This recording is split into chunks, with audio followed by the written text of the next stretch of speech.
Hello and welcome back to the 816 to the 660 podcast. I'm your host, Joe Ramos, and today we'll be going over the unfortunate loss against the Cincinnati Bengals this past Sunday.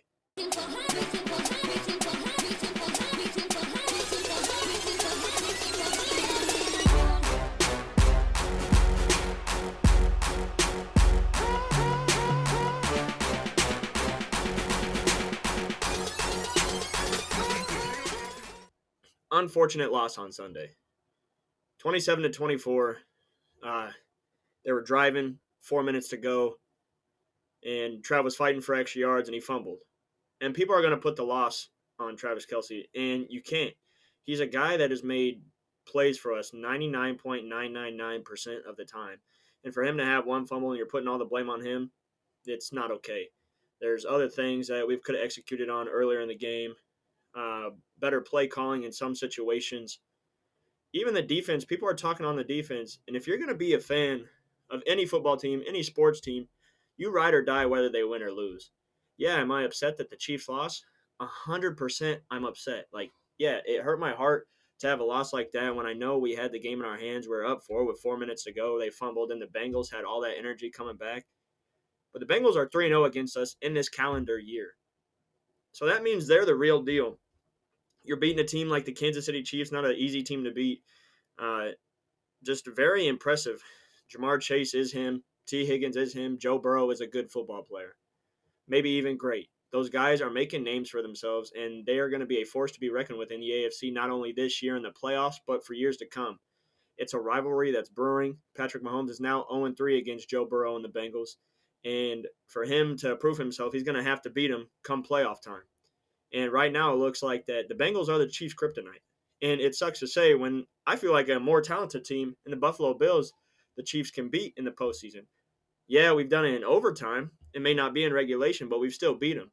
So just the battles that where you have in the AFC, you got the Chargers, the Raiders, the Bengals, even the Ravens when they're all healthy, the Bills. It's just really good to see that competition. But yes, this Sunday was an upsetting defeat, knowing we had the lead and we were driving. Trey McDuffie, that guy, rookie cornerback, is an animal. Dog, as Cohen would not like me to say too much, but he's a dog. He went up against Jamar Chase at least 3 times. In those 3 times, he allowed one catch for, I believe, 8 yards and under a 33 pass rating when he was targeted. So for a rookie to come up against a receiver in Jamar Chase, it was very impressive to see. I like that young guy. He's a stud. Ready to see what not only he can do, but the rest of our rookie cornerbacks. Those guys are, yeah, they're still learning, but they're improving very well. They're playing good football, and I'm excited for our defensive future. But now, talking more on the defense, we have to stop talking shit on social media. It has to stop because every time that happens, or we talk on the field and there's a star receiver on the other team, I know they're about to go off. Justin Reed was talking about how he was going to lock people up. Yeah, it was Hayden Hurst. He left with an injury, which you don't like to see. But then he got torched. He was getting stiff armed. Justin Reed didn't play well. Yeah, that comes with talking and the repercussions of talking, but we just have to stop talking. Let our playing speak for itself. No need to do all that talk. Go out there, play some smash mouth football, and dominate the game. And the Chiefs overall in this whole game just did not do it. Just upsetting. The defense, yeah, they played good, but just the guys that talked were the ones getting burnt. Chris Jones still played well, though. Big 95 CEO of Sag Nation. He played well. Carlos Dunlap, I believe, he put on a show against his former team in the Cincinnati Bengals, a place where he spent 11 years of his career. First 11, actually. Willie Gay and Nick Bolton, they're still performing well. Some of the leaders in that linebacking core. Corners, yeah, they're doing well. Safeties, need to tighten it up. Patrick Mahomes, the guy went absolutely airborne. Not something you like to see from not even the star of the team, but face of the NFL, I believe. You don't like to see a guy go airborne and possibly come down with an injury, but he showed that he's trying to put his team on his back, put his body on the line to do anything he can to help his boys win a football game. Unfortunately, that was not the case, but Patrick Mahomes just keeps showing us why he's one of the best young talents this league has ever seen. Guys that made other plays during the game, Juju. Quez made another 20-plus catch yard downfield, now 9, I believe. That ranks 6th in the NFL with 20-plus yard catches. So it's good to see that that's happening. that's the talk of how are the Chiefs going to be able to live without Tyreek Hill not being able to have those deep balls. We already have more this year than we had last year. And that point came, though, when we were playing the San Francisco 49ers. So I like to see the progression that we've had this season. We're on the up angle of that. Um, just want to see us bounce back this coming week. I believe the Chiefs will do so. They're going into Denver facing a struggling Broncos team, which, it is what it is. Can't take anybody lightly. It is the NFL. Every week is a tough opponent. And that's the way you have to think about it. Because if not, you play down to the other team's level. And that's when you play down to the other team's level, that's when you get swept out from under your feet and the game's over and you lose. And can we start a game ahead, please? Can we start a game up 21-0, maybe even 14-0? Now all this battling back, having to come down from 7-0, 10-0, 14-0, 17-0. I mean, it's cool to have comeback wins, but can we have a game where we just full on throttle the whole game, not let up, not play conservative, just step on their necks and frickin' roll? I mean, it kind of gets me juiced up, gets me pissed off a little bit because I know the Chiefs can do that. I know the Chiefs can put up 45. Now, do we need to? No, because our defense, I believe in that Kansas City defense. Kellen believes in that Kansas City defense. He said this whole second half of the season going to be defense, defense, defense. But I just want to roll on all cylinders. Harrison Butker, tune it in. Yeah, you missed that kick. That game's still not on you. Everything, tune in, well together like a nice freaking machine. And I believe we'll be good come playoff time. I believe we can win out. I'm excited to see what we have for the rest of the season. But next up, it is time for the McKinney Minute.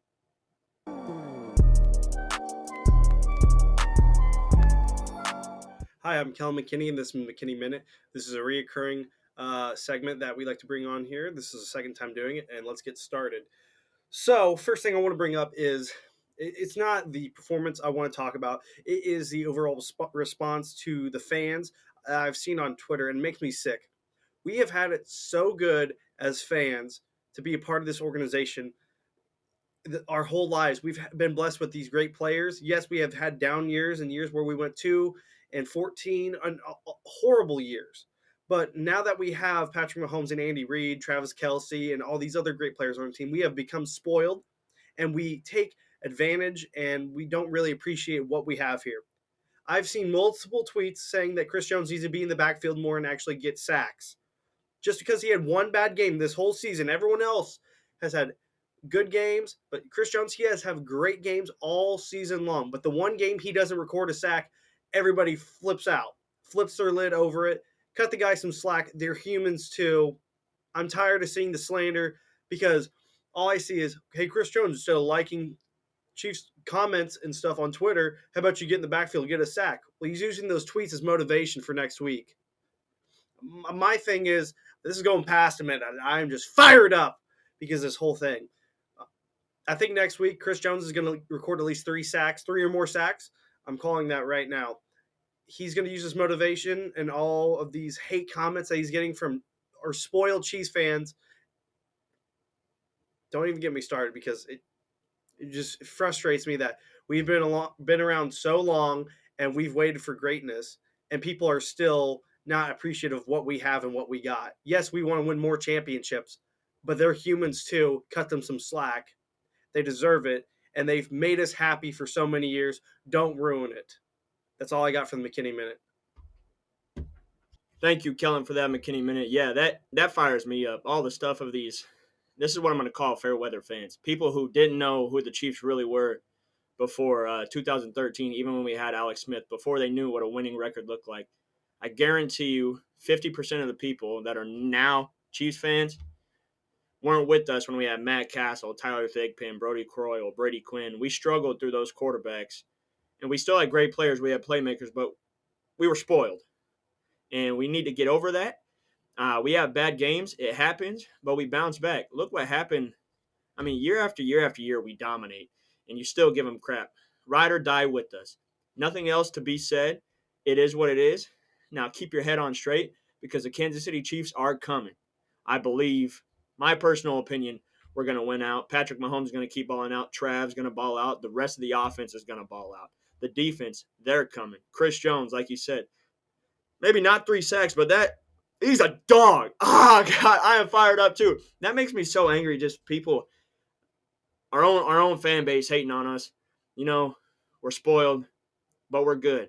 The Chiefs, keep your head on straight. You guys are balling. You're fine. We're 9-3. If we're upset with 9-3, then you're crazy. Uh, a lot of talent on this team. There's a lot to believe in, and I'm just excited for the weeks to come. Next week, we face off against the Denver Broncos, another rivalry in the division. We haven't played them yet this year. I'm excited to see how much the Chiefs are going to dominate Russell Wilson. But, anyways, that is all we have for you this week. I'm your host, Joe Ramos. And please remember to like, share, and subscribe. And we'll be back with more energy next episode. Little sign off here. This is our last episode here in our first setup. So it's been a good memory here. Shout out to my man Kellen. He's graduating, so we have to go back to KC to have a new studio there. You know, it's been a wonderful ride here for our first 13 plus episodes. It's kind of bittersweet, a place where we got started. But you know what?